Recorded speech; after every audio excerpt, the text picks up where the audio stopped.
National Coalition of 100 Black Women's West Palm Beach chapter, Community Health Education Talks.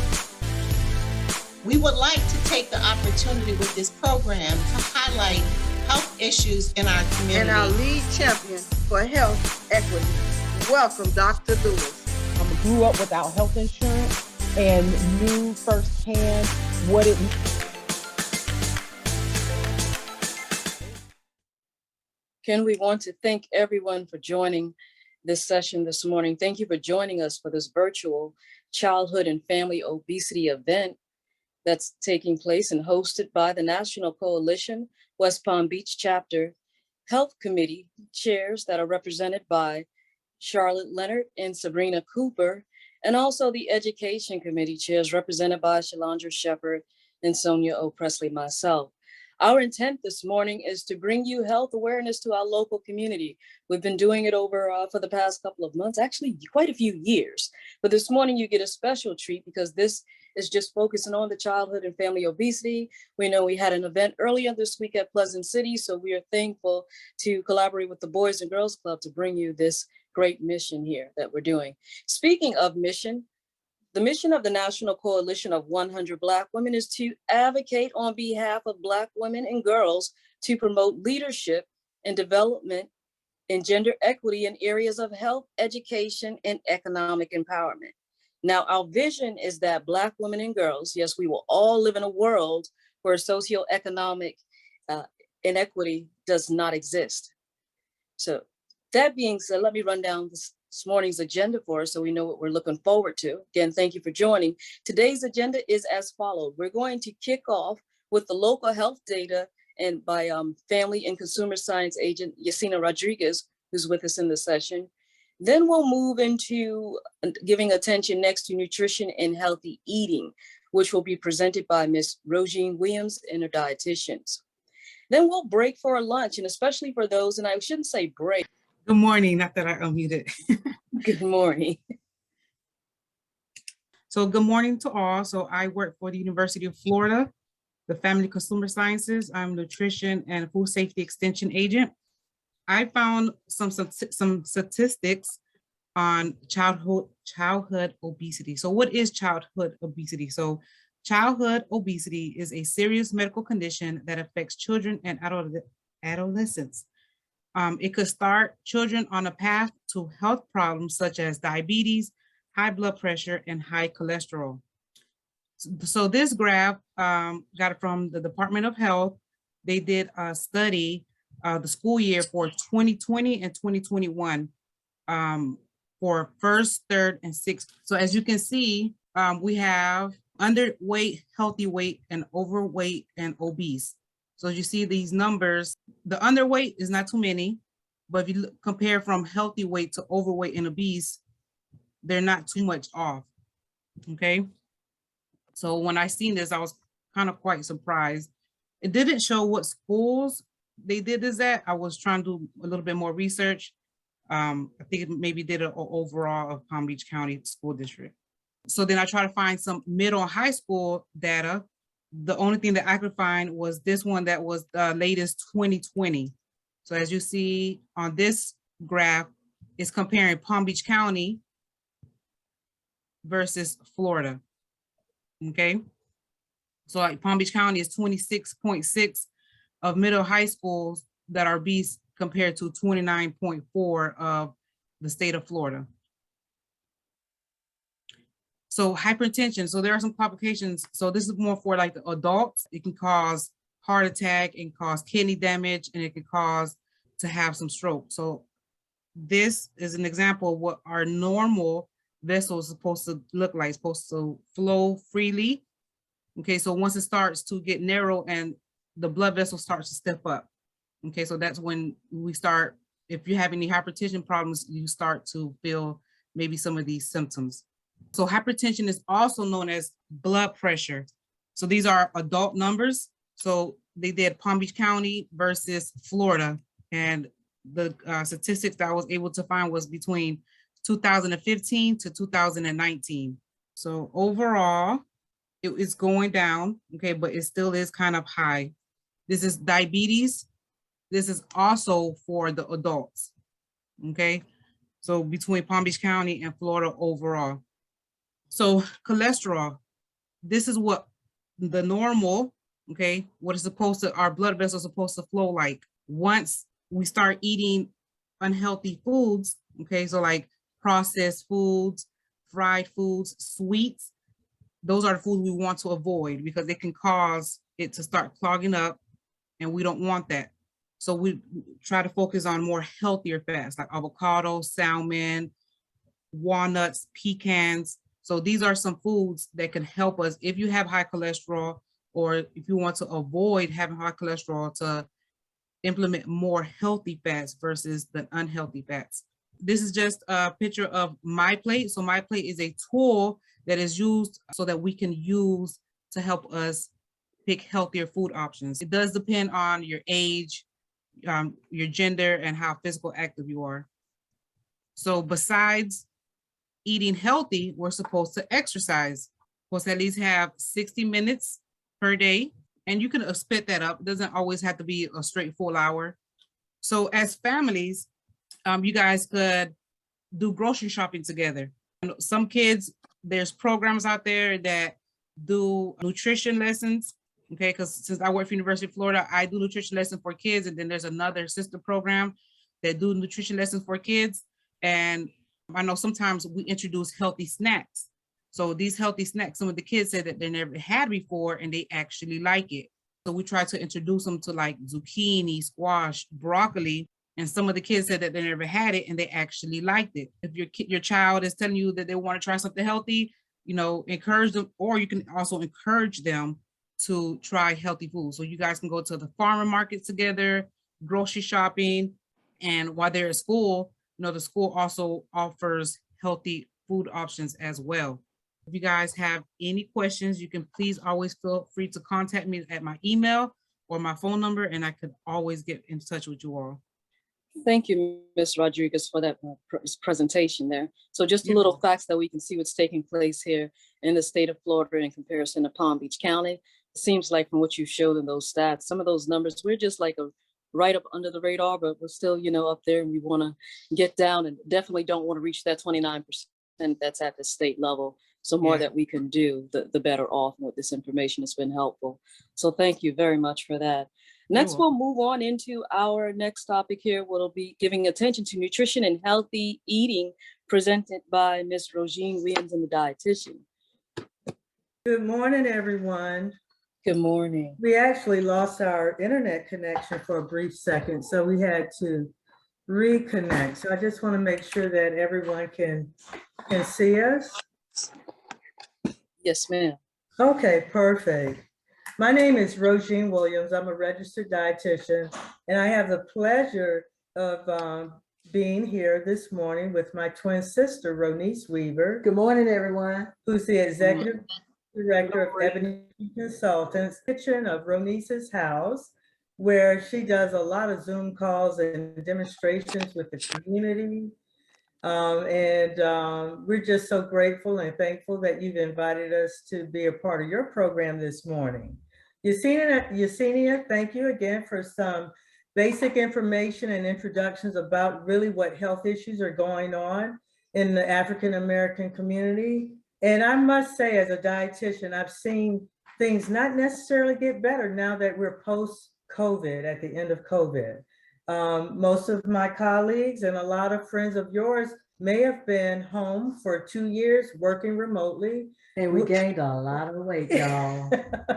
We saw a lot of health issues change, not only because of COVID, but post-COVID, trying to move into that transition of going back out to work, getting back into our new normal. And what does that mean really for our health when we've already gained 20 pounds on the other pounds that we've already had? So it's kind of unexpected, but we as dietitians kind of saw this coming. And what we're seeing now is the surge of diabetes in our younger population, which is a major concern when you see children with hemoglobin A1Cs and their numbers at the rate of what we see with most adults. So it's kind of alarming that our teenagers may be coming down with type 2 diabetes, but there's a lot of things that we can do about it. But let's talk about what an A1C check is. You want to explain that? Well, we can explain that a little bit later when we talk about portion control, but an A1C is a test that's done to make sure that your blood sugars are in a normal range, or what they're reflected over a period of time. So for those of you all that may have diabetes in your family and you have to have your A1C checked, it's a lab test that kind of reflects what your blood sugars are over a period of 6 to 12 weeks. And if it's elevated, that tells us that your diabetes is out of control or in control. You know, I always warn people before they go to the doctor, they want to try to eat right and drink right 1 week before they go to the doctor. But when you do an A1C test, it's telling me what you've been doing for 3 months. So y'all got to get it right for 3 months before you go to the doctor. Some information that her non-for-profit has showcased it. 3 months before you go to the doctor. And I want to start with the soul food plate. Yesenia introduced the USDA plate, But we got something better. We got the soul food plate. The soul food plate is actually an educational tool that my nutrition practice created under the guidance of USDA. Under the Obama administration, we saw a shift from the food pyramid to the plate. But because I'm an African-American dietitian and my practice is founded by African-American dietitians, it was important for us to create nutrition education tools that reflect the culture of the communities that we serve.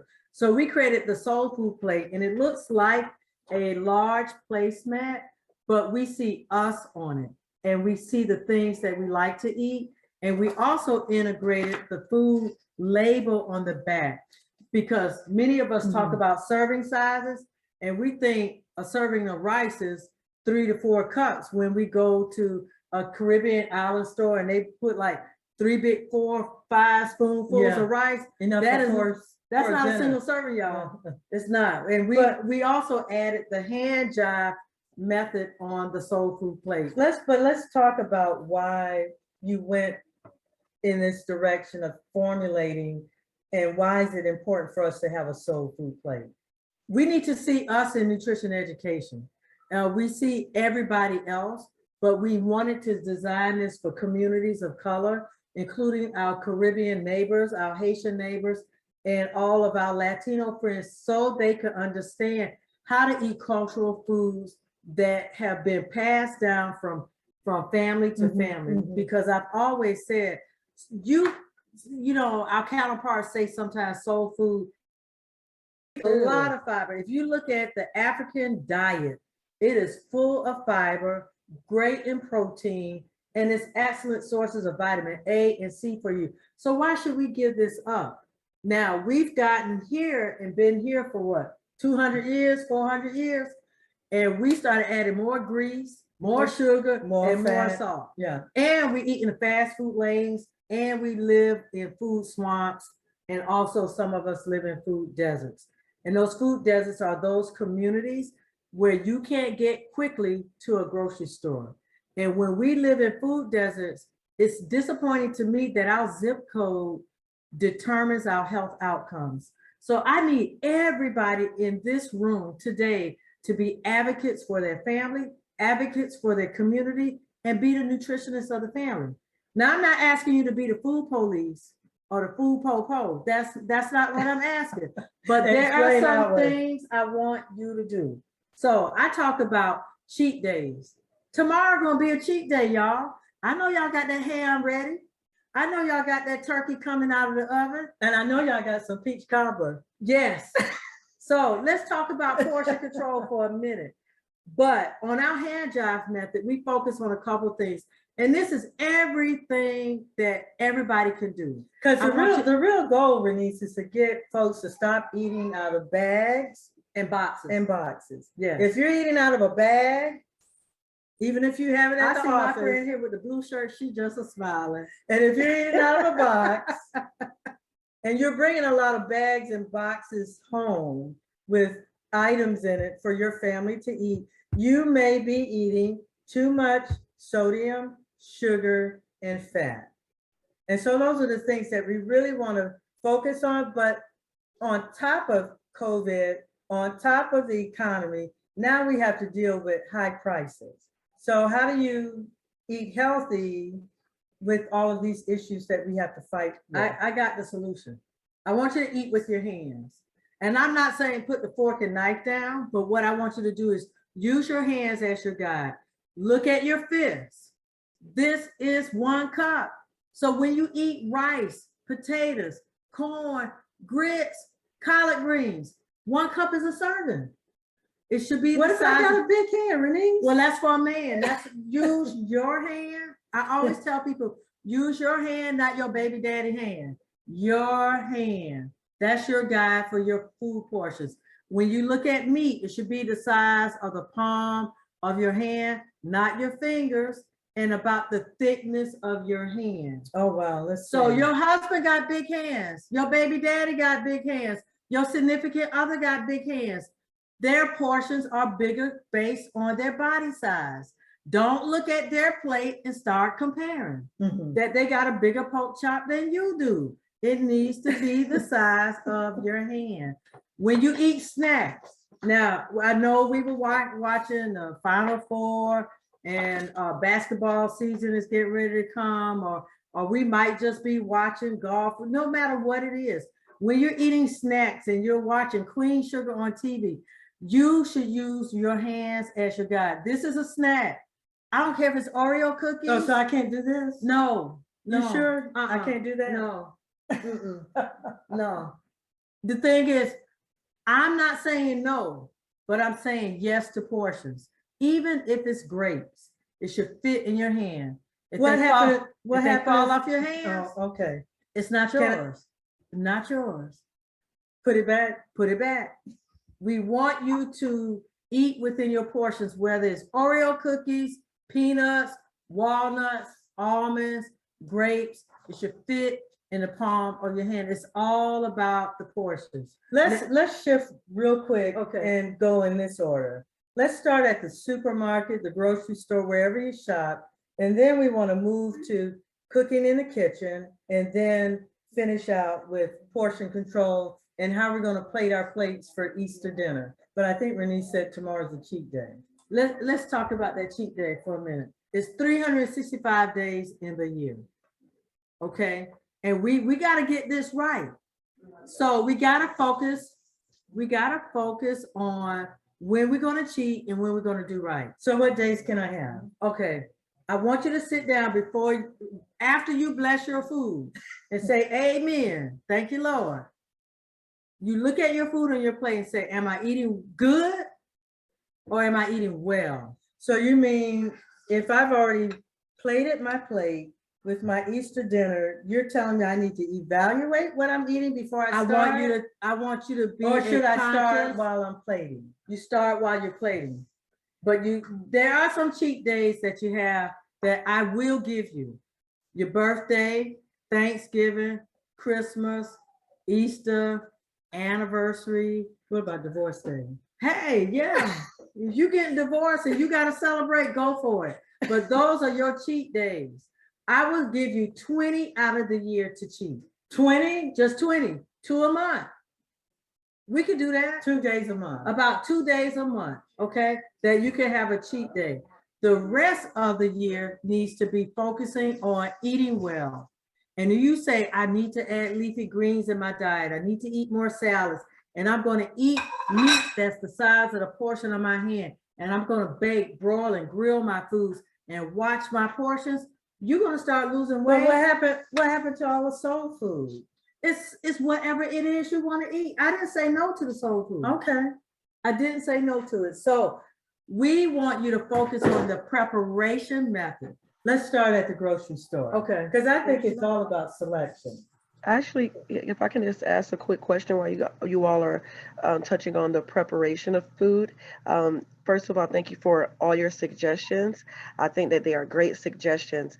But yeah, it's not even really so much of what you're eating, it's how it's prepared.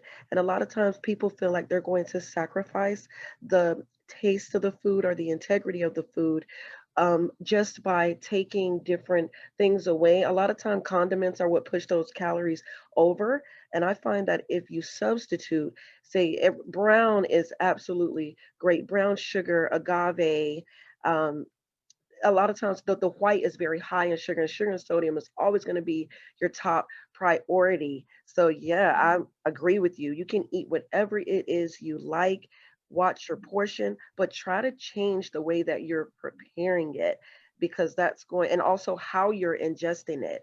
That is going to determine how your body's going to metabolize that and how your body's going to retain that. That is very true. I have 3 P principles.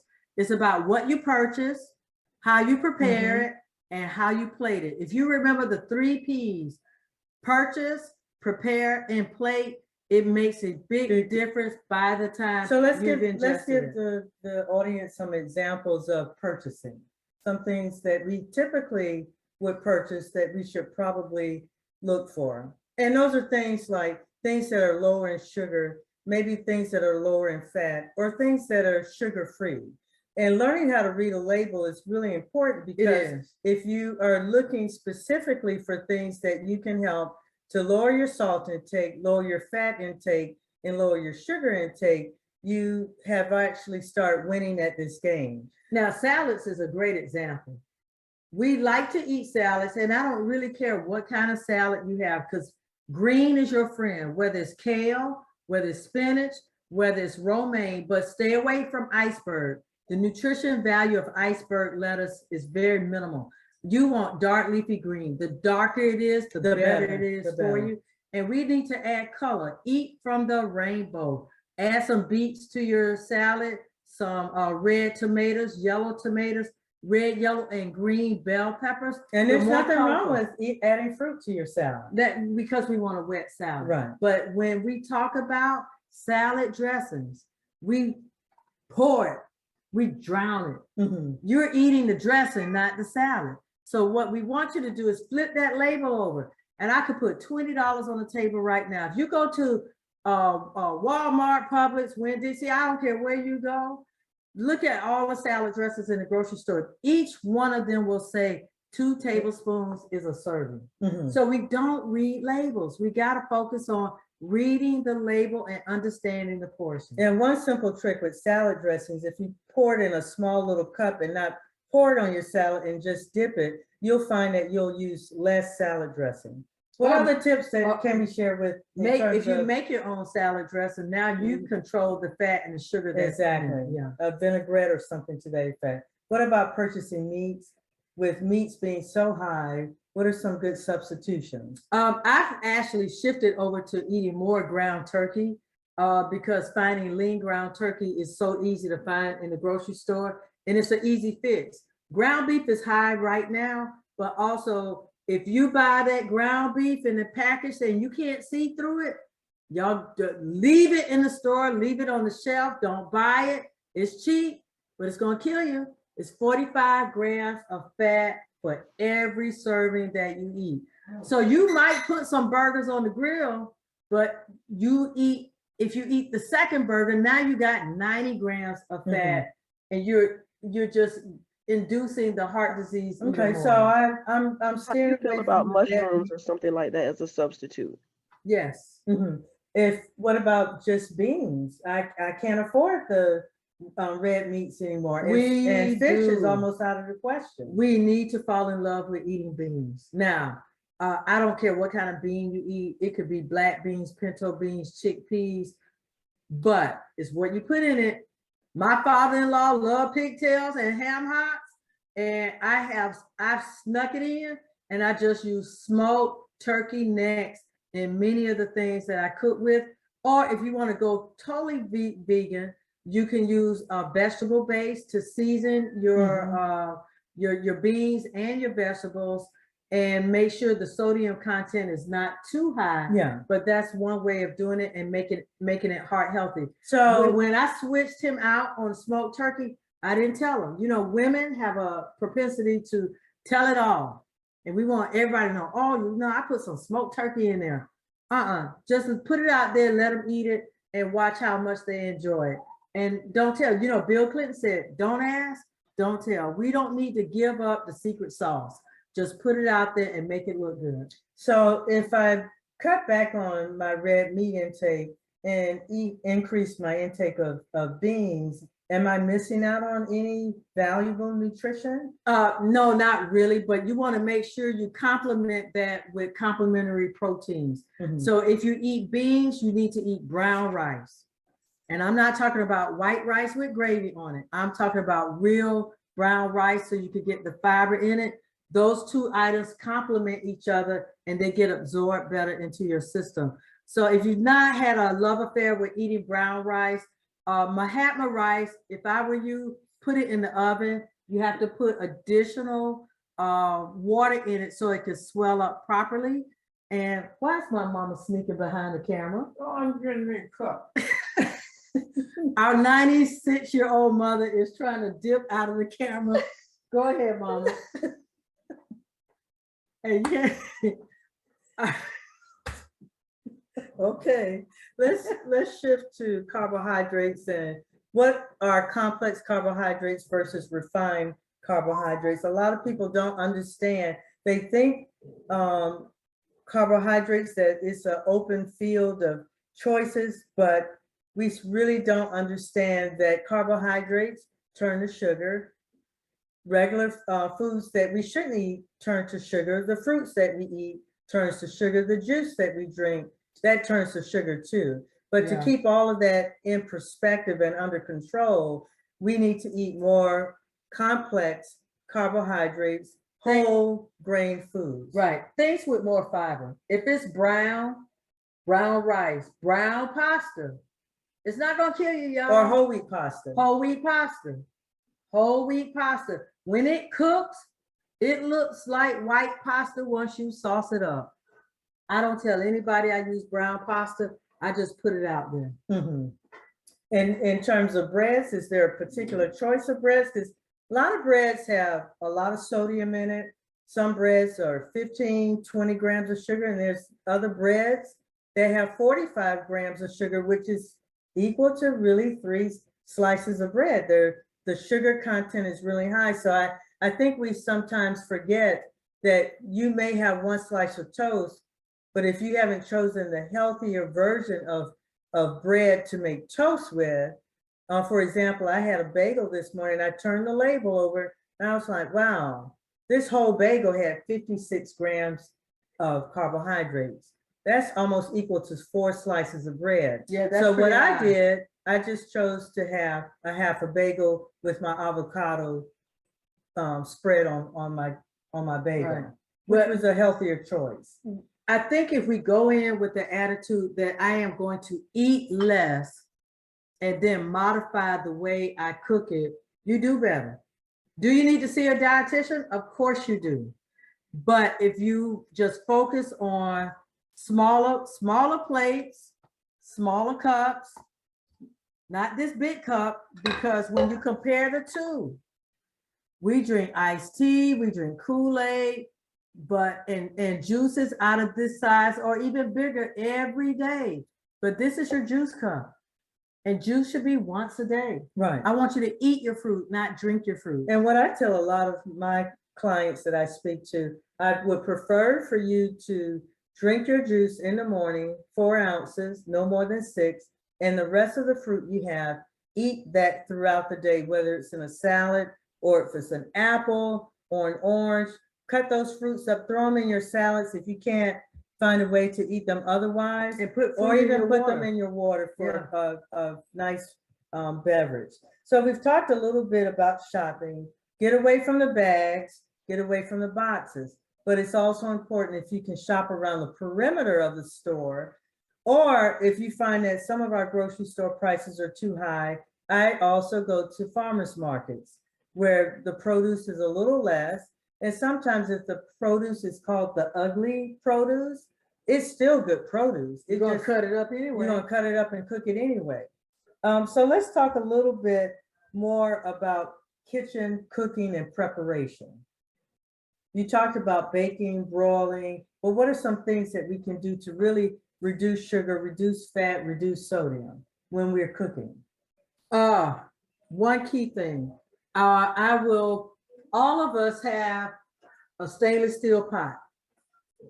I'm not telling you to throw them away, but what I want you to do is look at a ceramic coated, copper coated pot.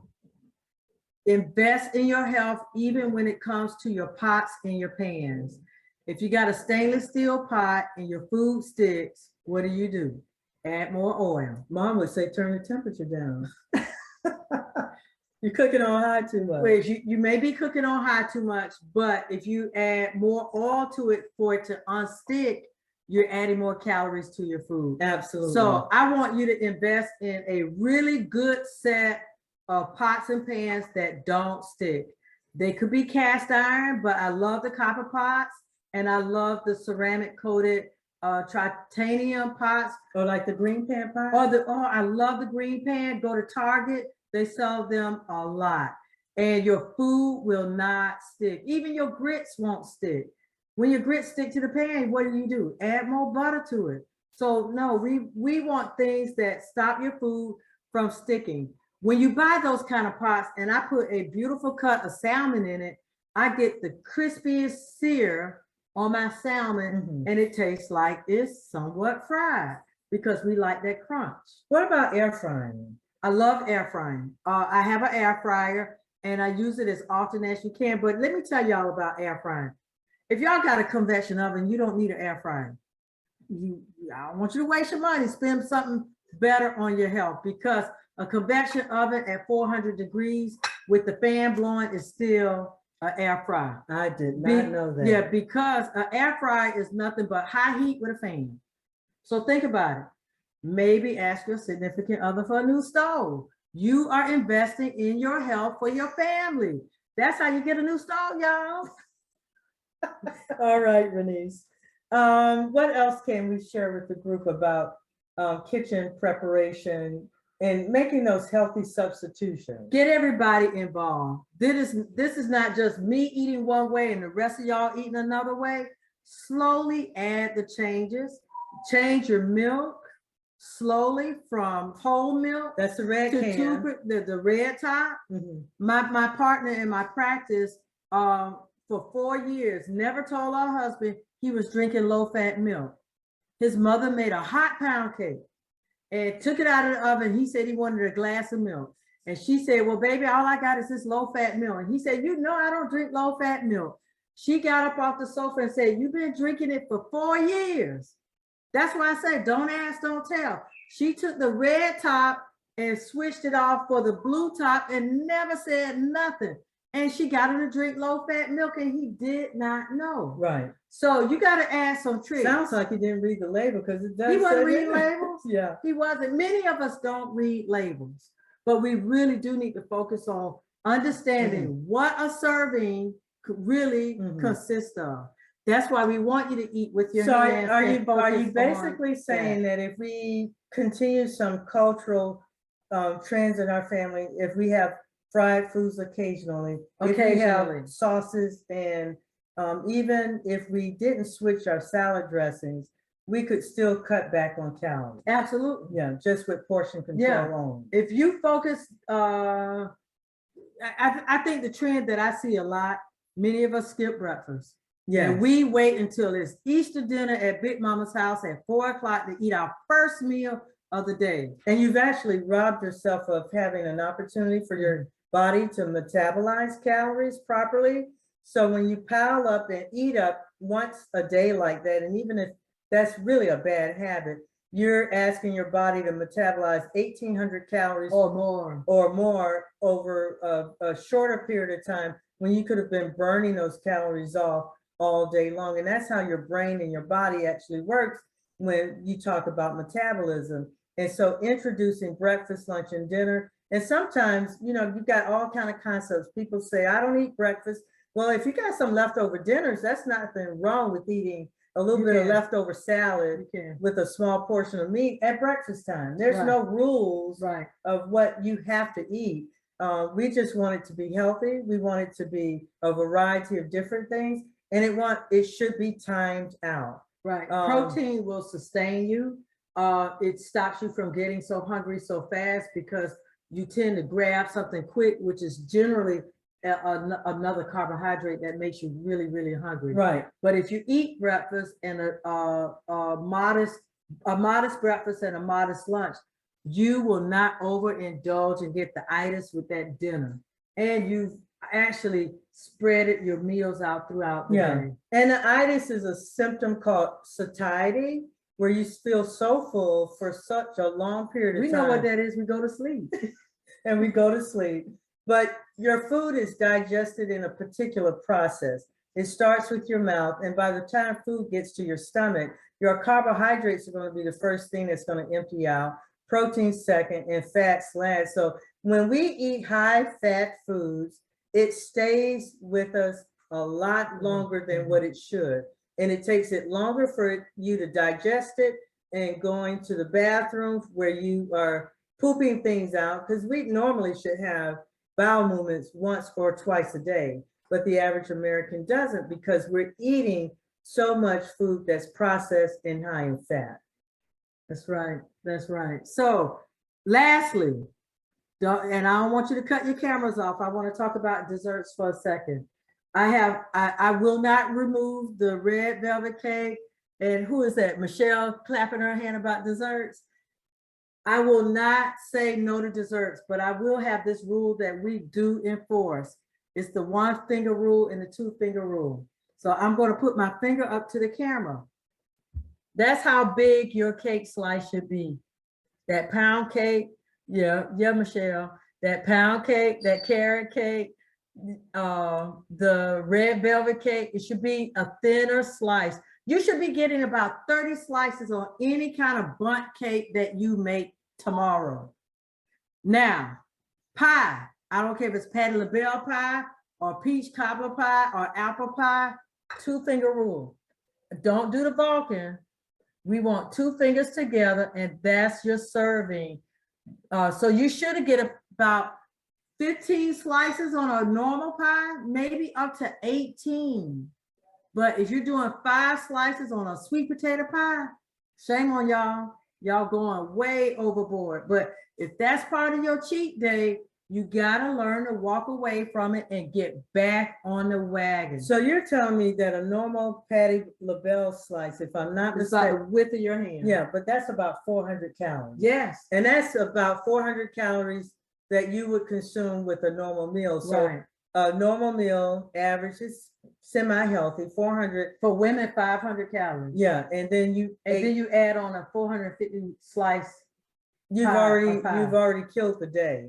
But you could still have a somewhat healthy meal and a simple dessert. And a simple Or dessert I call that probably wouldn't go over 125 calories. It should. If you do the 3-bite rule on desserts or a very thin slice, it should not exceed 125 calories. So, And I like the 3-bite rule because I think sometimes it just takes the edge off the craving and it satisfies your brain, and you can say, hey, I had it, I'm done with it, I'm moving on. And I think that's what we have to really, really as long remember. as the 3-bite rule is not with a big spoon. Absolutely. Absolutely. So we've talked a little bit about portion control.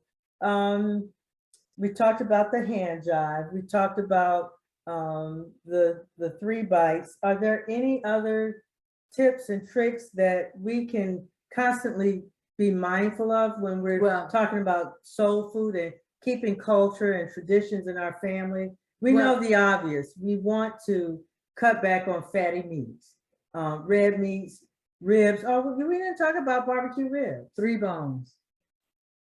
Each bone is 100 calories. What about chicken wings? Ooh, I say 3 wings. Wait a minute. There's people think 3 wings is the wing and the whatever that is, The flap. and the flap.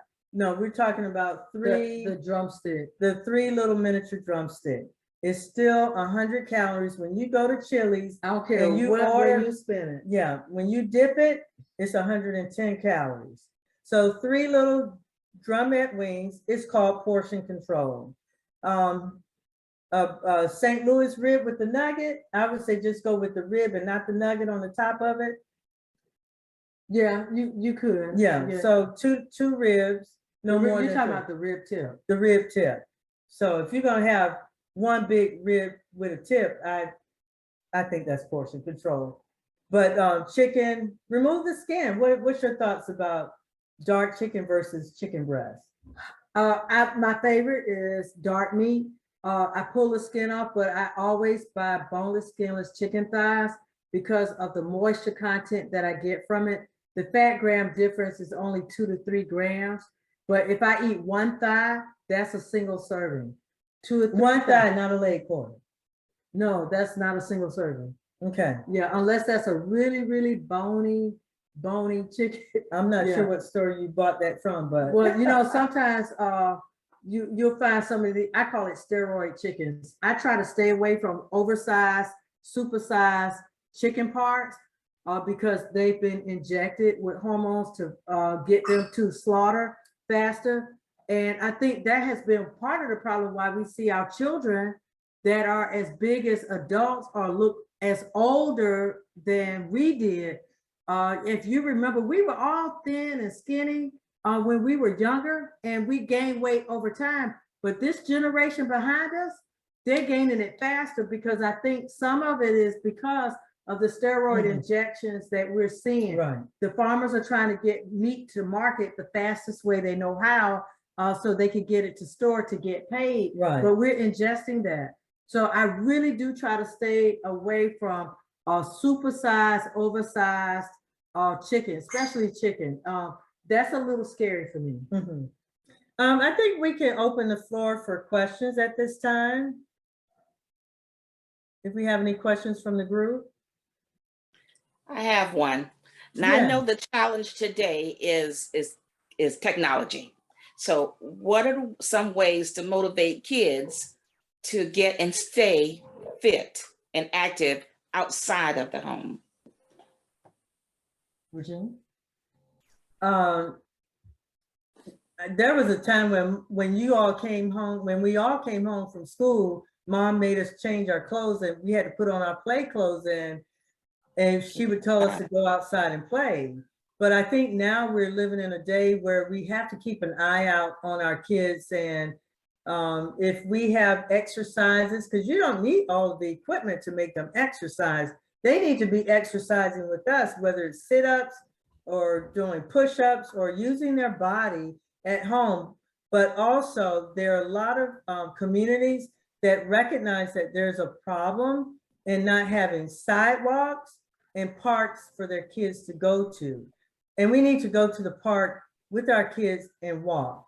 If we can't walk at the park, then we need to find those exercises that we can either do on TV. There are a lot of free YouTube videos or videos that are on the internet that would allow for our kids to learn how to stretch and learn how to move their bodies and create an area in the house, if it's their playroom, where they also do some physical activity. And with your older kids, it's really important, get them involved in after school activities that involve movement, whether they play soccer, football, basketball, cheerleading, martial arts, any after school activity that gets them to move is better than nothing at all. Right. And because they go home and I will tell you, especially when I talk to parents with children, this is not a time for us to negotiate what they want to eat. They don't pay the light bill, phone bill, car note, house note. The food is not a negotiation skill. We want, if you got dinner on the table and that's what's there to eat, they need to eat it because it's good for them. But if you start negotiating with a 4-year-old, they will send you to McDonald's, Chick-fil-A, Burger King, and all the fast food joints every day. It's no room to negotiate this. They need to eat, and you need to also mirror image the healthy portions and the healthy eating in the family because they're looking at you. If you eat salads, they will eat salads. If you eat carrots, they will eat carrots. If you eat the sweetest iced tea, they will do it. So we have to be everybody in this room need to be the nutritionist of the family. Not the food police, but the nutritionist of the family. And check their rooms. Yeah. Because some of our teenagers are closet eaters, and the wrappers and the candy and everything is under the bed or in their drawers, and they don't want you to see it. Another question? So I normally purchase red beans and black beans in the can. And I know you spoke about the sodium content.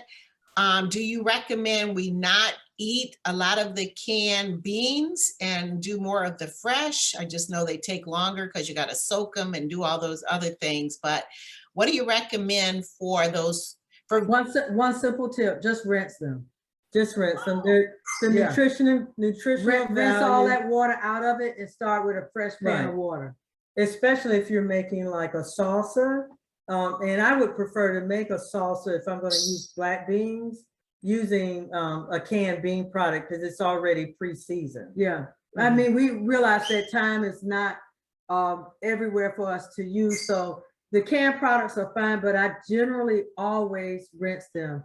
I did 10 years of government contracts with USDA and school lunch, and I had the opportunity to revise over 220 recipes for USDA and give school lunch a facelift. And I went in with an attitude of being the Black Martha Stewart because I wanted to see recipes that our children will eat. And so I made sure that they had black beans and pinto beans and pigeon peas and collard greens on their menus, not only on a local level, but on a national level. That is a great tip. Thank you. I never thought of that. Mm, the other thing that I eat that is probably not good is ramen noodles. What are your Oh, thoughts? wow. We had ramen noodles for dinner yesterday. Yeah. I'm gonna let Renise talk about it because I thought I was at PF Chang last night. Okay, with ramen noodles, when you, I don't know where the packet is. I'll take a look for it. The packet that I bought, we took the spice and the spice that came in it, throw it in the trash. Throw this in the trash. We kept the ramen noodle, and that's one of the noodles right there. We kept the noodle, and I made my own sauce. Now, you know, when you buy ramen noodles, there are no vegetables in it whatsoever. The only thing in ramen noodles I want to keep is this. So I had oyster sauce and hoisin sauce, rice wine vinegar, and sesame oil, ginger. I had carrots, bell peppers, red, yellow, green, mushrooms, bok choy, and broccoli. And they all thought I went to takeout, the PF Chang, and bought it. And all I did was make a sauce with the hoisin and oyster and rice wine vinegar. And I seasoned my chicken thighs, boneless, skinless thighs, with a little bit of salt and browned it and put it together. And it was a beautiful dish. And they thought I bought takeout. So it's easy to be done, but you must get rid of this. This is deadly. Wow. It's convenient, it's cheap, but the ramen noodle, And even if you go to the Asian store, you could get whole grain ramen noodles. And whole wheat. Yes, and make your own your destiny in the kitchen. And if you own it and figure out how to add healthy items to it, you do a lot better. Thank you. Before there may be other questions, I'm Charlotte Leonard, by the way. I just want to make sure we get your names again and your contact information, and I'll try to add those to the chat. So thank you. Renise, you want to share your? My company name is Hebni Nutrition, and that's spelled Hebni. It stands for Health Empowerment Through Behavioral and Nutritional Initiatives. If you're in Orlando, please look us up or look us up on our website at Hebni, HEBNI.org. We are a nonprofit nutrition practice. We've been in Central Florida for over 25 years, and we're also known for being the first African-American group to put test kitchens in our office in the middle of a food desert.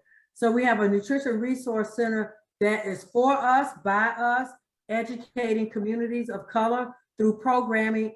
And 99% of the time, all of our programming is free to the public.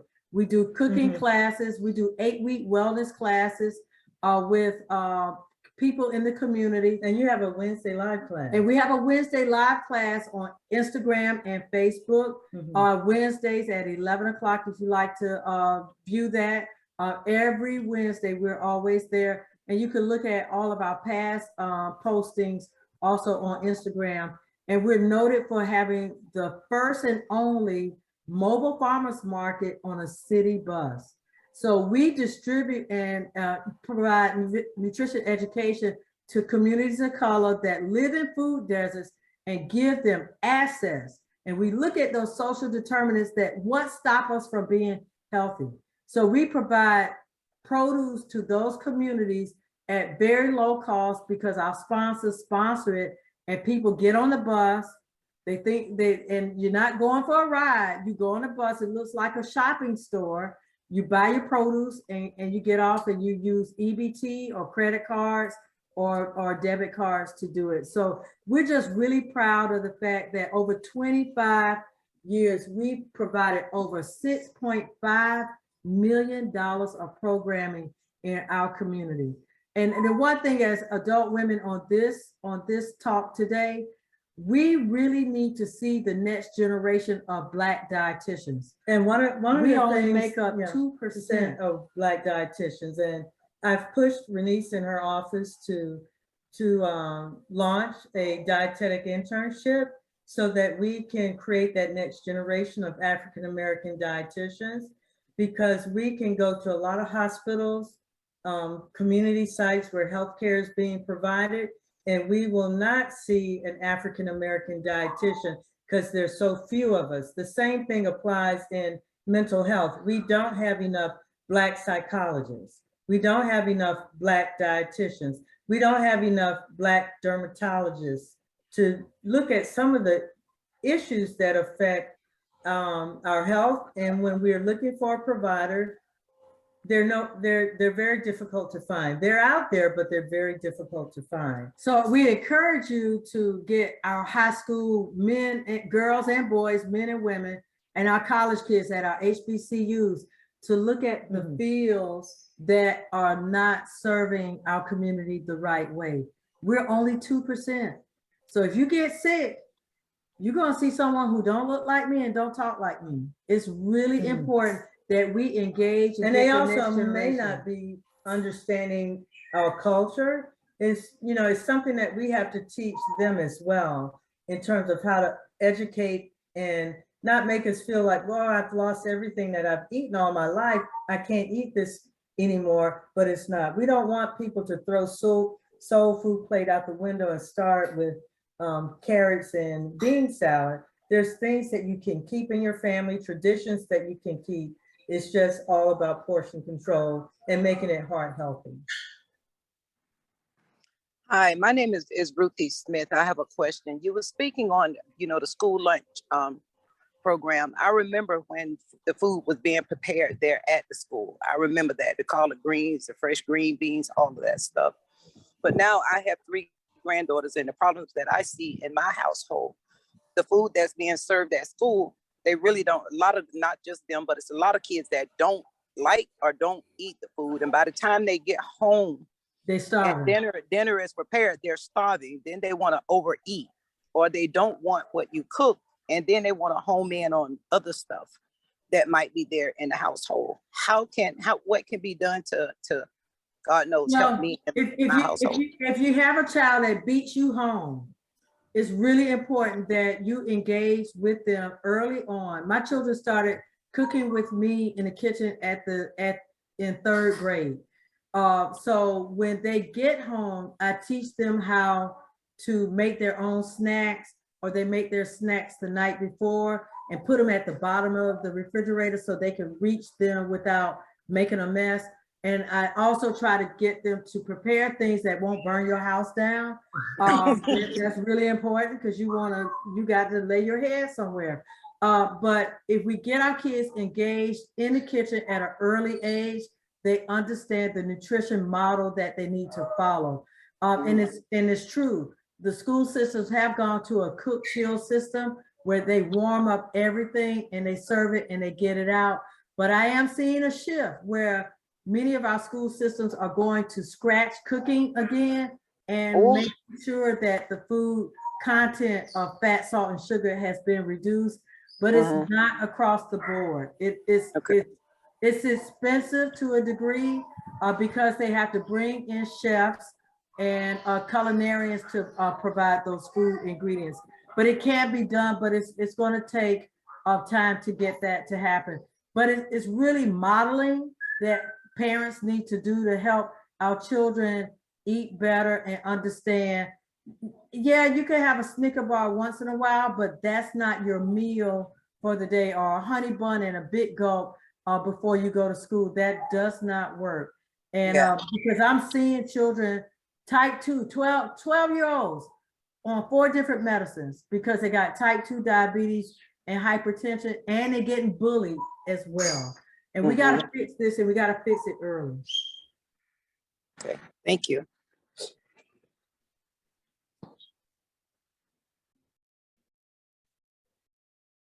We've said a lot, and I think, are we out of time?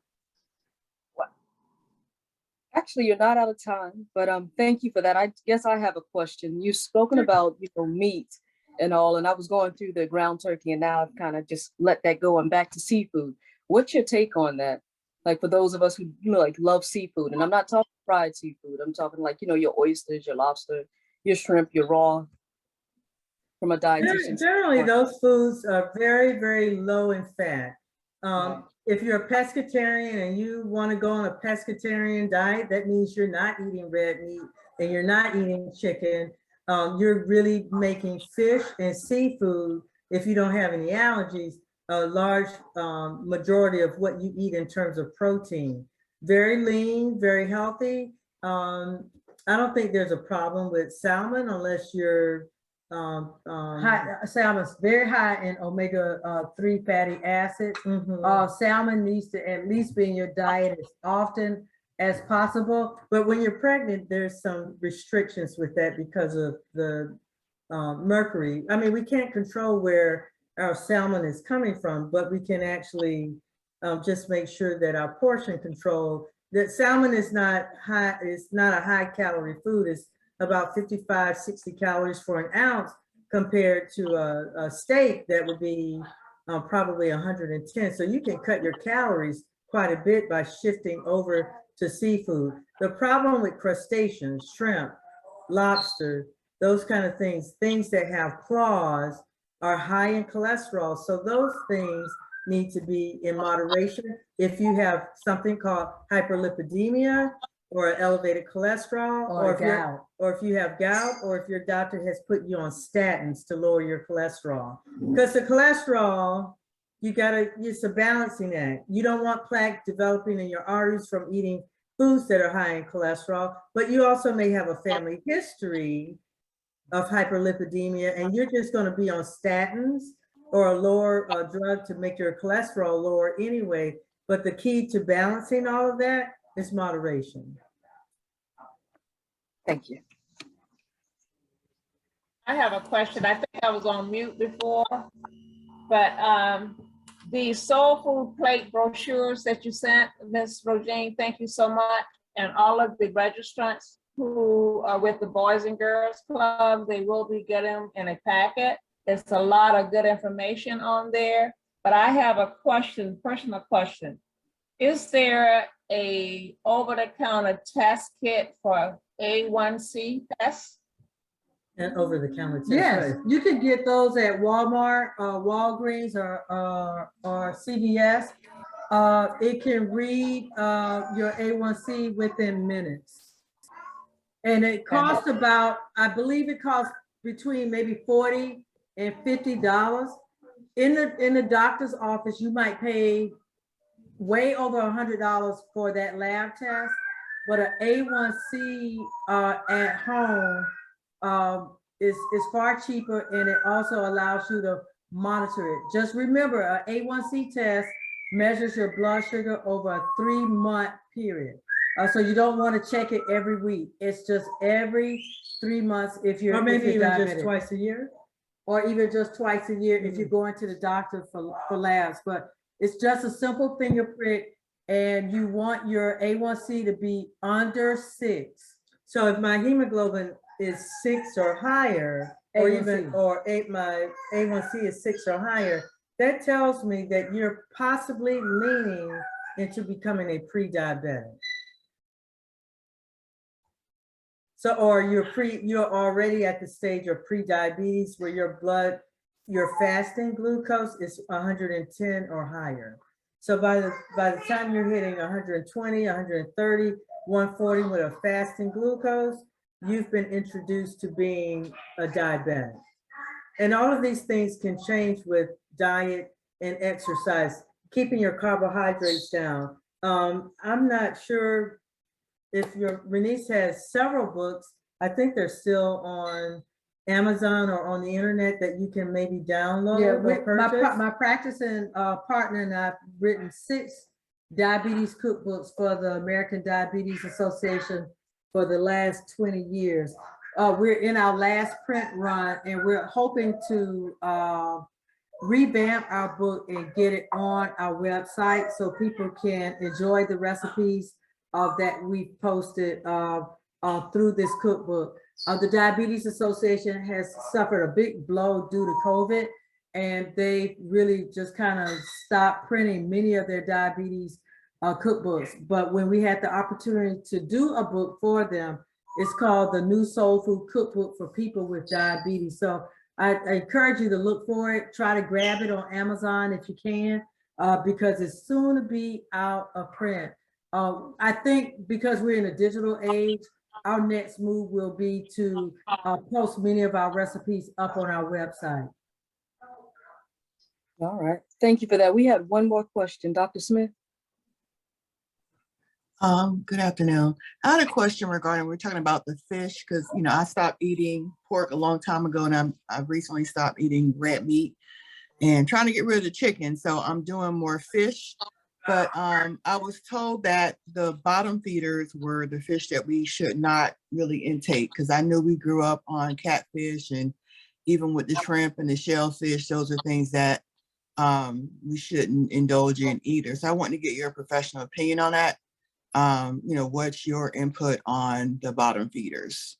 I'm not a big consumer of the bottom feeders. I prefer the lean fish, whether it's a snapper or a grouper, or what are some of those other, tuna, salmon, swordfish, your white fishes. Yeah, our white fishes, but the fishes that are very high in omega-3 and omega-6. So I tend to lean towards grouper, snapper, and salmon. And even if it's canned salmon, because I'm not a fan of the price of salmon today, but I will at least do canned salmon and do salmon croquettes or even a salmon burger.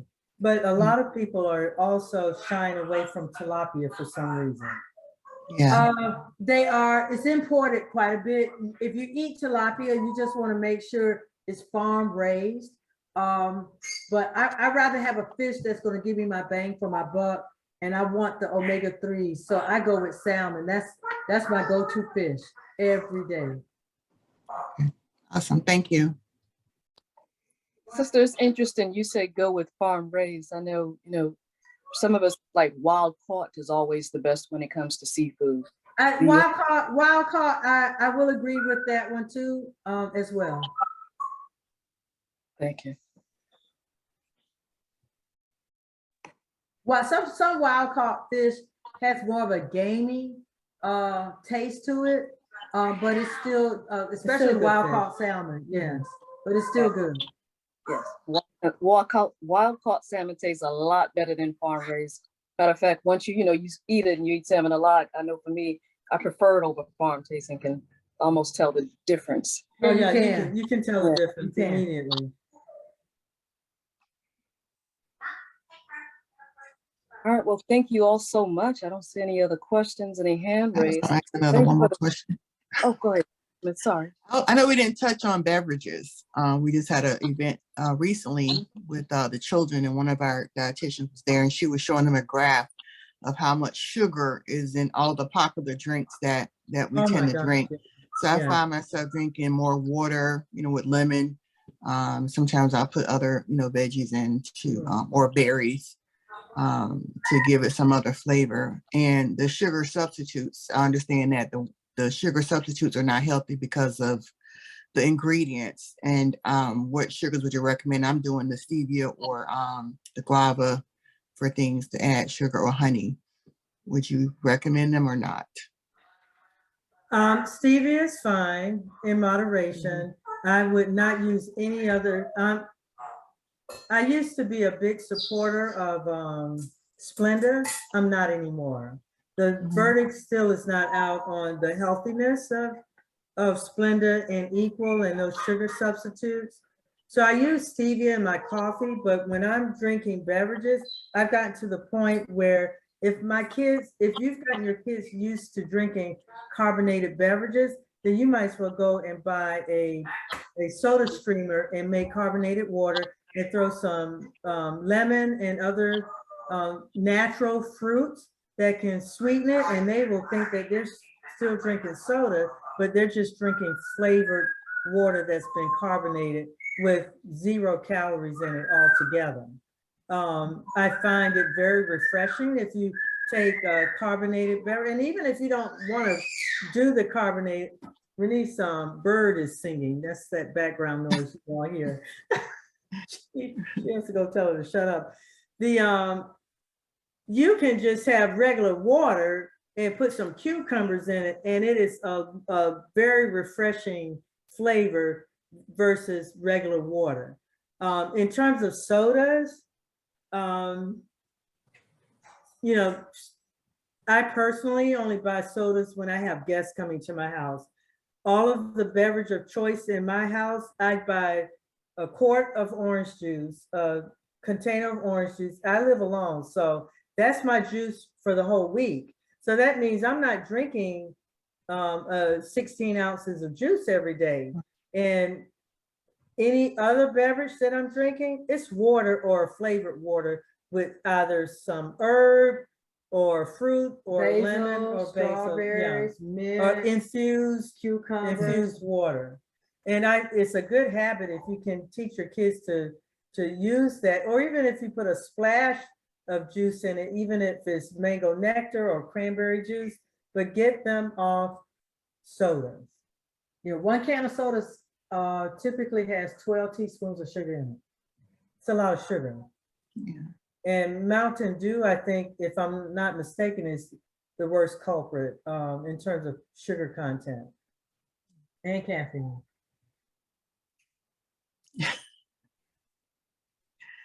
What about the decaf? I'm not a coffee drinker, but I have relatives that gotta have a cup of coffee to get started for the day.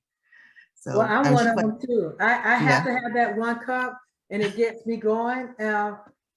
Coffee every other year is good and bad, but I always practice everything I do in moderation. I usually just don't drink more than 2 cups of coffee for the whole day. Once I get my fix that morning, I can walk away from it. But I don't do the grande breve lattes at Starbucks and all that heavy espresso or heavy creamers. You will gain weight. It is well noted that African-American women gain weight from drinking liquid calories, and you can lose your first 10 pounds easy just by switching what you drink and start moving to water.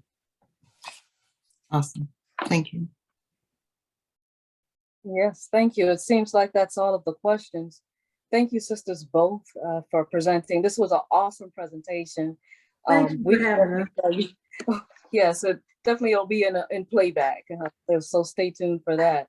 All right, I want to send a shout out to my friend and partner in crime, Janine. I think I see her on the screen. Hey. Thank you for inviting us. Oh, you're welcome. Thank you again. A lot of information that we'll recap here in a moment shortly, but we're going to move on with the program, and I think it's time to eat. So just as we've heard, let's try to keep those points in mind as we move into our lunch session, which will actually be interactive.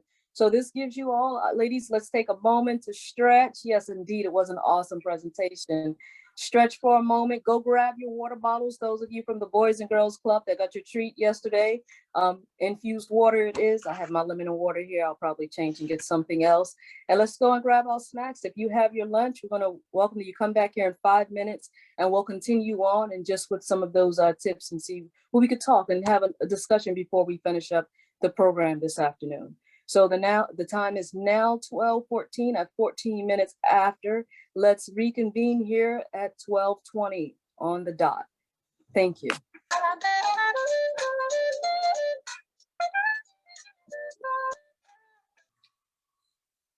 Thank you for remaining with us. I think it's Dr. Carlissa Smith that'll be doing the game. Thank you for that. Dr. Smith, turning it over to you. All right, good afternoon, everyone. We've heard some great information about some things we can do a little bit healthier, some of the foods that we can eat, and what we are going to do here is a virtual scavenger hunt. So we're going to take a few minutes to allow you to be able to get up for a second and locate a few items that we're going to have you go out and look for. And if you have your teens or your children at home, they might be able to assist you with this as well, so that we can have you, we'll give you a minute to go and locate the items. And then the first person who comes back to the screen with it, just say your name and show us the item so we'll know you actually have it. Everybody on board with me? Trying to have everybody here on the screen at one time so I can see a lot of people. All right. All right, so the first thing we're gonna have you go look for, and I'm trying to keep it simple because we're just starting the healthier regimen. So something that you may already have. So what I want you to do is locate a fresh fruit or vegetable, and it can be frozen just because we didn't give you heads up. So the first person that comes back with a piece of fresh fruit or fresh veggie, because some of you have those, broccoli spears there, come back to the screen, you'll win the first item. So I'm gonna let you take a moment to go locate that and bring it back to the screen. I see a couple people moving.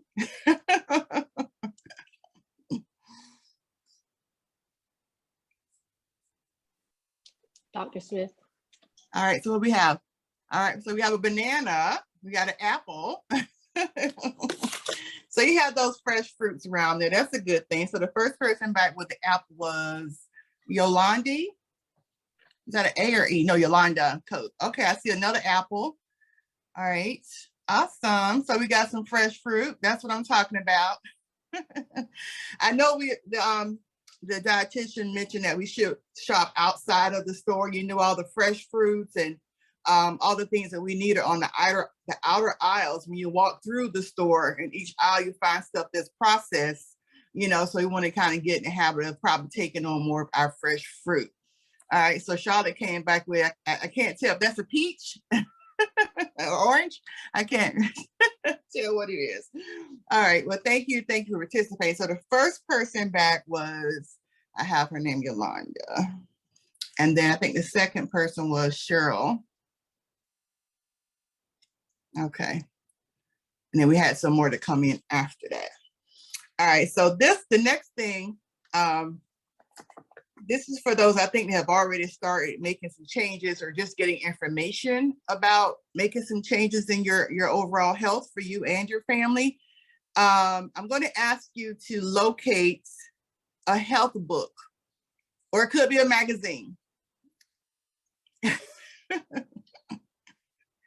Anything that talks about health. I mean, I have a library here, so it's like, food remedies, even the grilling books or anything that can give you some recipes of something that you could. Okay. All right, Cheryl. Cheryl is on the ball. She was the first one back, and then we got Michelle. Okay. Awesome. So we got Cheryl again. And I need to move my computer to the kitchen. Oh, I'm just writing down my names. Michelle, okay, Tingo. So I'm trying to keep up with my winners here. Okay, the next one is going to be really, really easy. Okay, I think we all have this. We talked about the sugary sweets and I'm sorry, the sugary drinks, because I was kind of blown away when we saw how much some of the items recently at a workshop we were in, we saw a number of the amount of sugar that's in different drinks. So this is a really easy one, because this is actually the better drink. The first person that can bring me a unopened bottle of water. It's unopened. Okay, Michelle's on it again. Oh, so I mean you haven't started drinking today. Michelle, I mean you haven't started drinking. You had it next to the. Oh, okay, she has them all there.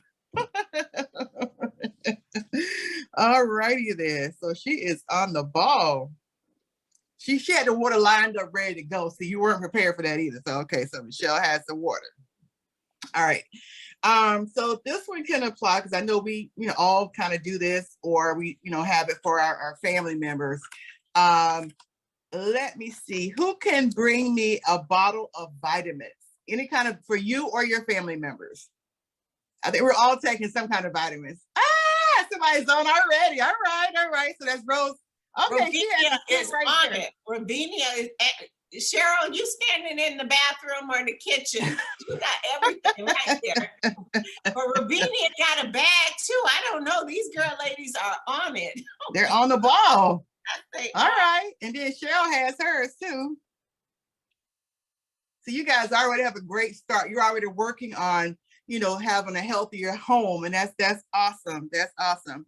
So the next one, just to move on along here with time. Now, I know that we all have busy lives, and, what do we do for ourselves for self-care? Because I know we all have our family and our children. So at the end of the day, some of us like to take a bubble bath or a sea salt bath or whatever, but I want you to bring me a candle that you would normally put next to your tub, a candle. I like lavender when I'm relaxing. You are Dr. Smith. Okay, wait a minute. Who is this? The first one? Oh, okay, she on the ball again. Did you have everything at your desk? And Robina, she has everything. Are you sitting there with everything around you? This is your haven space, huh? Well, no, because I'm very much into self-care and health. It's like I have supplements. I don't believe in medicinal things. So yes, I do have these things readily available. It's something that I do every single day. I'm so glad to see. Okay, awesome. That's great. So she was the first one. I think the rest of you, Cheryl was right behind you. You two are kind of close here on the winning. So Miss Chair, so we're doing the gift card, correct? Yes. Okay. All right. So the winner we have, because I was writing down the names from the one who had the most. So I think we have a tie here.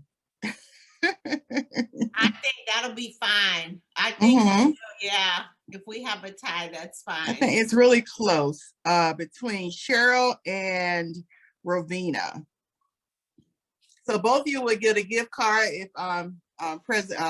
Madam Chair will tell us the location and the price on the gift card. Congratulations. You guys are already on the first, taking steps towards a healthier you and a healthier home. I think it's amazing. Enjoy the rest of the seminar. Cheryl, I'll share with you. I've known her for a very long time, so I will share this spotlight with you. Awesome, ladies. Enjoy.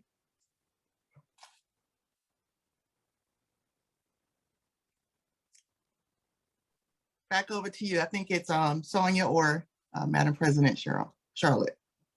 Yes, ma'am. Thank you so much, Dr. Carlos Smith. That was fun. Thank you. It was. Congratulations to all the sisters who've won. We are moving into our next session. So even if you're snacking, you're probably going to ask you to just place it to the side, and we're about to move our bodies with Miss Kalia McFadden. Kalia, we welcome you. Sisters who won, please enter your name and contact into the chat. That way we can get the gift card to you, please.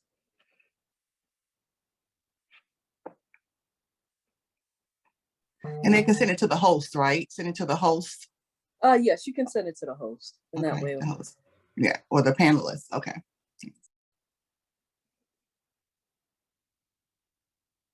And is Kalia McFadden in the session? As I scroll through.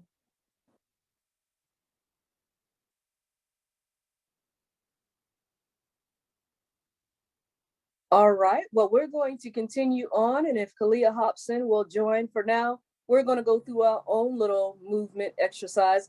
Now's the time to ask everyone to stand if you can. And we're just going to go through a breathing exercise. Since we are not having any activity, we're going to call this breathing in place. If you want, you can stand. If not, remain seated, but you should sit up straight. Make sure your back is aligned. Pretend that you're pressing against a pole. You're going to close your eyes at one moment. And when you close your eyes, you're going to inhale very deep. Make sure both feet are flat on the floor. And when you inhale, you're going to inhale and pretend that that air is going all the way down to your feet and to your toes. And you're going to hold it there, wanting it to do its work. And then when you release, instead of just you're going to try to hold that with your stomach. And so what you're doing now is releasing that, but you're also working your core. We know that in order to maintain healthy, we need a nice, strong core. So as we exhale on this breath, we're going to try to use our stomach to control the release. And the goal is to try to get at least 10 seconds exhalation. If you can't, no worries. You should feel a little lightheaded and free afterward. That's going to be the first one. Next time, we're going to inhale and we're going to release on the S. So let's all go through this here and you can follow along. Going to inhale now. And when I get ready to exhale, it's going to be on the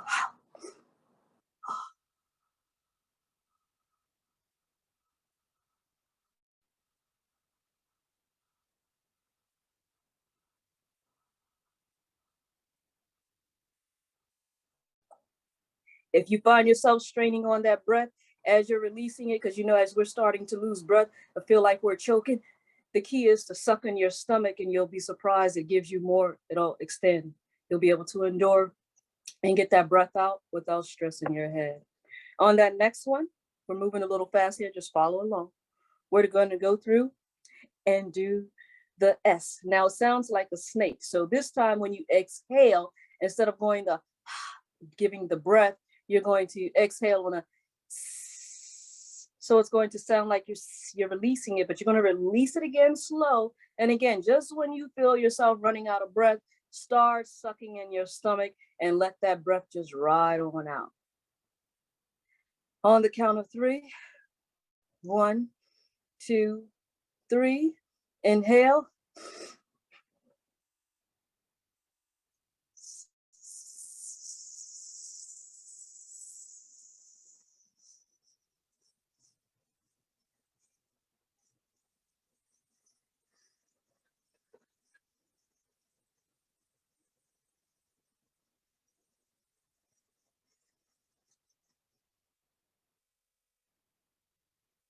And that's just a little something you can do. We know not, thankfully, it seems like most of us in this session are able to move.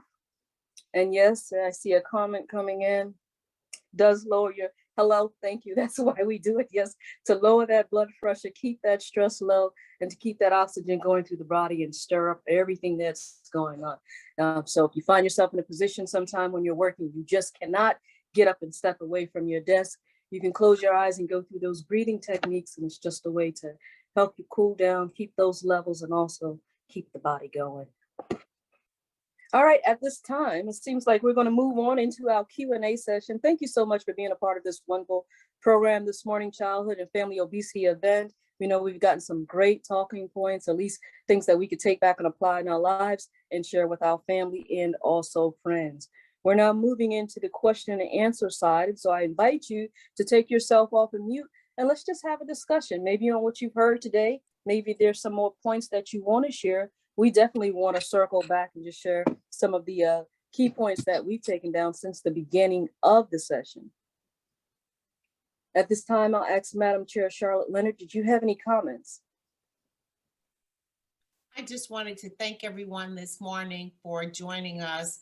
I'm so excited. I think this is a really smart, healthy group of women that are already taking the time to invest in their own health, and it shows in their comments and in their participation. So on behalf of the National Coalition of 100 Black Women and the Health Committee, we just want to say thank you for joining us today. We have one more event that will be coming up, and I'd just like to tell you about it. We are part of the partnership of the Mental Health Association. We will have an event at the Salvation Army on May 21st. It's from 10 a.m. to 2 p.m. It's a free event, and we welcome you all to come out.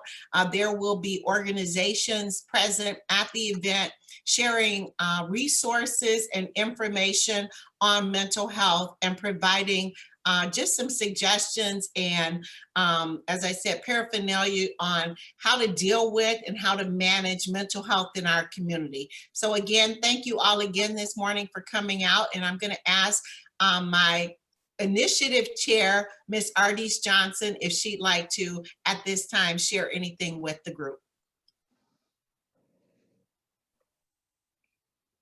Yes, good afternoon, everyone. Thank you again. Without you, this would not have been a success. It's schedules to give us this good information. We really appreciate it. And I would like to thank all of the members of the Health Subcommittee for Childhood and Family Obesity for all of your input, for all of your suggestions, because these have been good programs and today has been awesome.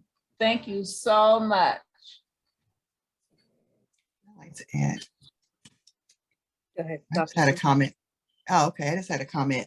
I want to thank all the parents that are here, to support getting additional information to help our children, because we continue to have the same illnesses that our ancestors had, because we're still eating the same way. I know when I grew up, thinking about the comments from the presentation, it was like, this is what you have for dinner. It wasn't, oh, I don't want this, I want McDonald's or whatever. It was my grandmother cooked food, this is dinner.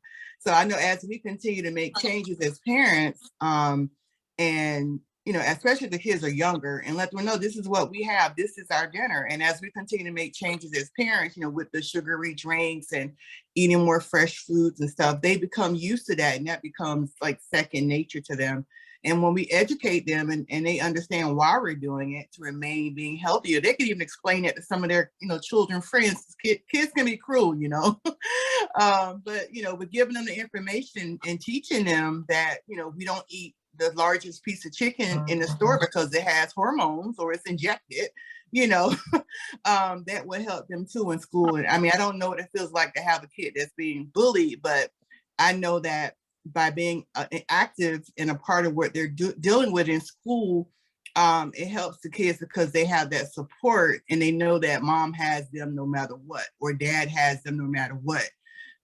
Actually, I didn't know that somebody was bullying my son until he became an adult. He told me about it because he ran into the person, as an adult, and they were like afraid of him now. But, I didn't know that they were bothering him in school. I didn't have any indication. So I guess what I would recommend is that we continue to communicate with our kids, especially if they do have a weight problem or a medical problem that caused them to gain weight. And mine didn't have the weight, he just wore glasses. So you never know what, the kids are facing when they're in school. So, I mean, just being a part, because I know my teachers had my cell number on speed dial. So if they had an issue, they would, reach out to me. And being in the school district for a little bit, I see that it's better when the parents are involved. And I appreciate every parent that's here today. It speaks volume because, you are, and you can be here. I know some parents couldn't attend because of maybe work or whatever. But I just want to thank the parents who are here and that are involved and here to get the information to help with their children and to minimize them having an obesity issue. Thank you. Yes. Thank you for that. Yes, and agree. Are we still in the question and answer portion? Well, we are, though. Actually, our trainer has joined, but I'll go ahead. Since you're speaking, go ahead, Ms. Gerald. Yes, because she was speaking about the obesity, but I think that another issue that is not tackled as much as Obesity is body dysmorphia. And since we're a room full of women, I'm sure we all can relate. I'm a woman who deals with body dysmorphia, that I look at myself and I think that there's something wrong with it. I can find the smallest flaw and really hold on to that and obsess with it. And now I developed an eating disorder or a complex because I feel like something is wrong with my body and I need to drop this weight. So I think that's something that can be touched on as well. um, it's even speaking on obesity, but definitely the eating disorders and actually people feeling like they need to lose a massive amount of weight to keep up with societal standards when we're all beautiful. And like you said, it's just about the choices when it comes to the food and also substitutes. If any of you have children that love chocolate milk, I'm going to challenge you to switch out the chocolate milk with almond chocolate milk, chocolate almond milk. They will not know the difference. I did this for my friend's grandson, and he had no idea while his grandmother was just letting him have his chocolate milk before bed. And also chocolate oat milk, or you can put Ovaltine in oat milk and warm it up. It will completely relax them. It's very healthy. So those are just a couple of suggestions. But yeah, I think people should speak even more so on the way these girls are trying to drop weight to keep up with societal standards, and they're trying to go under this knife when you can obtain anything that you want to with discipline and focus and hard work. You can have whatever it is you want, including the body. Thank you for that, Sister Gerald. Good point. All right, we see Kalia McFadden has joined. Welcome. We're going to really get moving now, sisters. Turning it over to you, Miss McFadden. Hello, everybody. I was brought on to show you a few exercises that you can do at home. Pretty simple. If everybody's ready, then we can start stretching.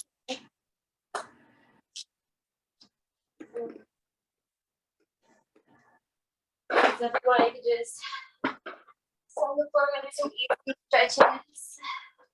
Start in the butterfly position. Now shake it out.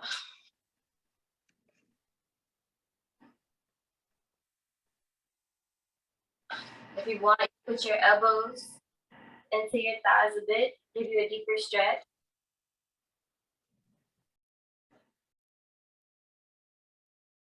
Then we're gonna start right leg out. We're gonna hold. You might have to show some modified versions for us non. I'm sorry.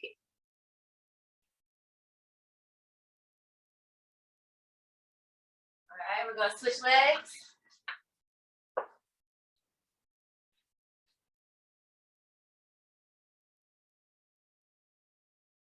And even if you can't get down to your shin, you can always hold on your thigh. You'll put your legs together and just stretch down as far as you can. Okay. You're gonna take your right arm over your chest.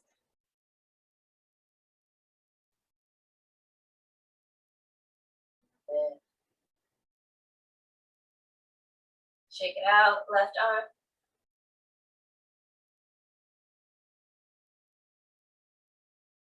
Gonna go behind your back if you can.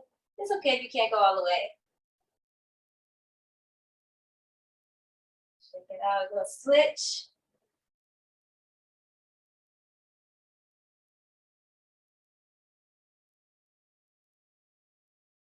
All right, we're gonna do some jumping jacks if you all are ready.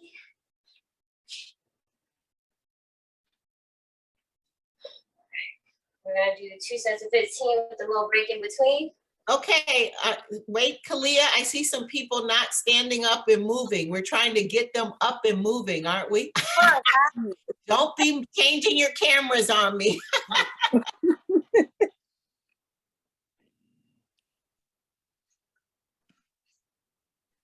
All right, you guys ready?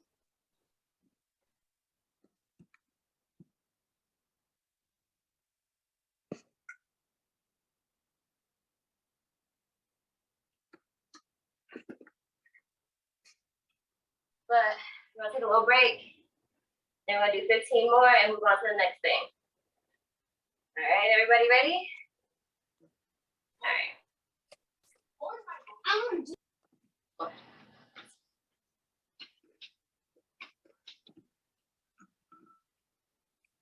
7, 8, 9, 10, 11, 12, 13, 14, 15. I'll shake that out. Whew. So next, we're all gonna move on to high knees and let everybody finish up.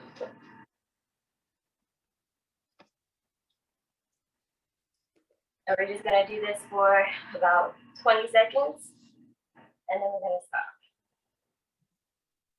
All right. And if you can't do it consecutively, it's okay though. You know, what they call high knees. So ready, set, go. 1, 2, 3, 5, 6, 7, 8, 9, 10, 11, 12, 13, 14, 15, 16, 17, 18, 19, 20. Another shake out.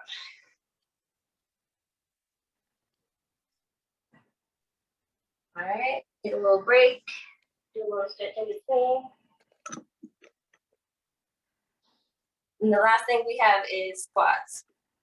It's gonna be 2 sets of 15. If you can't go all the way down, that's okay. But try to get down to like this far at least, like you're sitting on a chair. If you can actually get a chair behind you to help you, then that'll work too. Try to keep your feet about sort of apart. We're gonna start. All right. 1, 2, 3, 4, 5, 6, 7, 8, 9, 10, 11, 12, 13, 14, 15. All right. Little break. We have 15 more and then we're all done. Promise. Whew. Breaking a little sweat over here. All right. Last 15. 1, 2, 3, 4, 5, 6, 7, 8, 9, 10, 11, 12, 13, 14, 15. All right, we're all done. Hope I didn't, break y'all into too much of a sweat, but thank you for having me, and I hope you all enjoy. Thank you. Thank you. Thank you very much for that. So we got a little working afterwards, after all. All right, we're going to continue on. So we're coming down to the conclusion here, and it is the question and answer session. So this is an opportunity. If you have any questions at this time, please take yourself off of mute and let us know if you have any comments and or feedback. Again, we thank all of the presenters today. Yesenia Rodriguez sharing some statistics with us, what's taking place here in the county as far as how it relates to obesity and just health, and also our presenters, the Williams sisters with Hebni Nutrition Consultants, We have their contact information. If you did not see that, we'll drop it back in the chat following. But now's the time to, yes, take yourself off of mute. Do you have any questions for us? All right, well, let's just summarize just some of the points that we heard from earlier. We know right now that Palm Beach County is at least 3% behind the state with that 26% at the obesity rate. So we want to just, try to reduce that even more. And we know we've got some good information in this session today that should help us to do so. The information that came through, we want to make sure that when we're eating anything that we select, especially if we're preparing our food, that it does not exceed the size of our fist. If it's a piece of meat, we should be looking at the thickest part of our hand.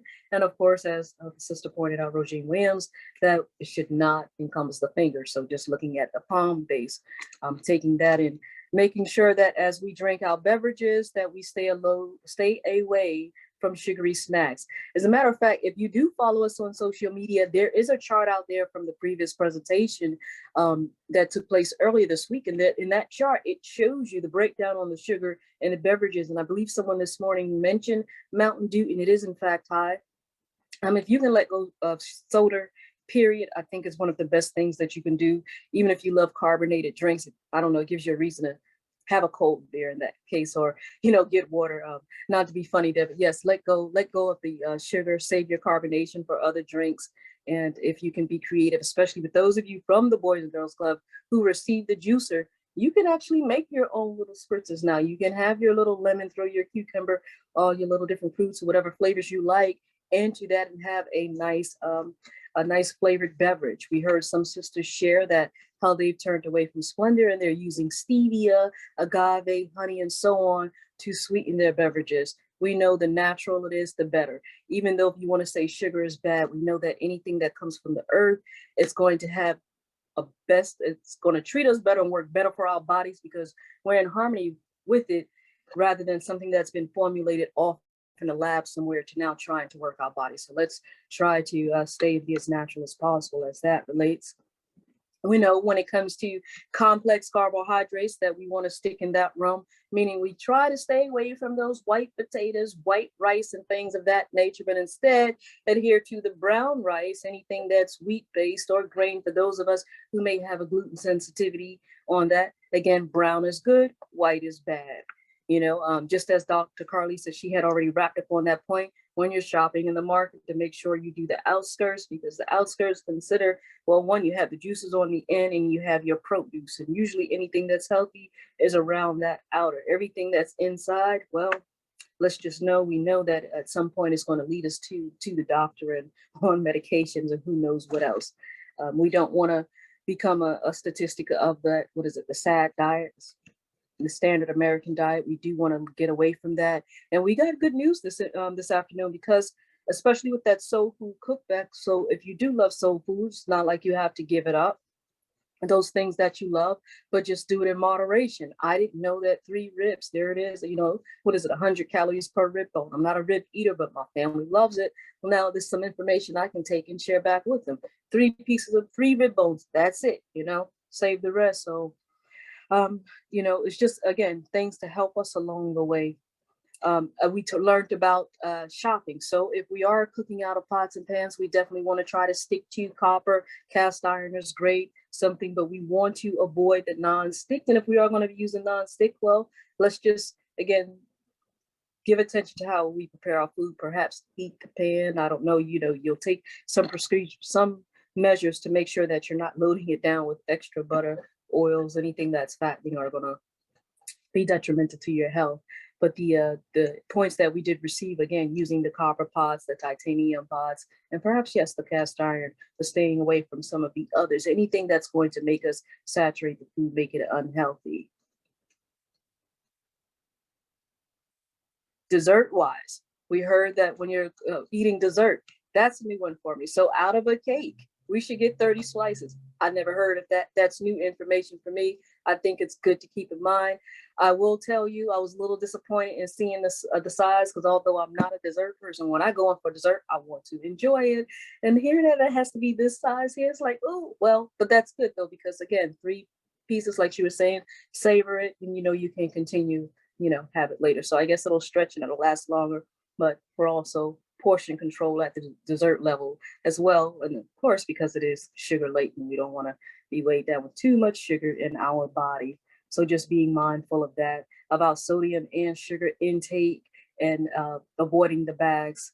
I thought that was interesting when she mentioned it in the beginning about, you know, the bag food and the salads, because you can go to these fast food places and get a salad, but it is loaded in sodium. So you're almost better making your salad yourself, or making sure that, yes, we take that salad dressing. If we can just pour it into a cup and then dip, that's better, because the dressing in these places is what takes it up. And speaking from experience, it's nothing like having your pressure shoot up because you ate a salad and you thought you were doing something great, but here it had all this sodium and it had a negative effect on your body. So we just want to be mindful of that and do whatever we can for our kids and our families and ourselves.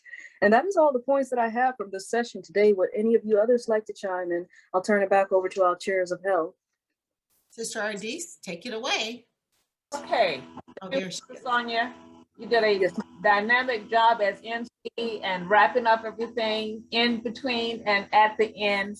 It was a lot of information. You captured it well. We really appreciate that. And again, thank you all participants, and especially to the parents. You know, we're gonna change our lives little by little and get healthy. Thank you, Sister Charlotte, for allowing me to co-chair this subcommittee on childhood, still for ourselves. But thank you, and you have a great day.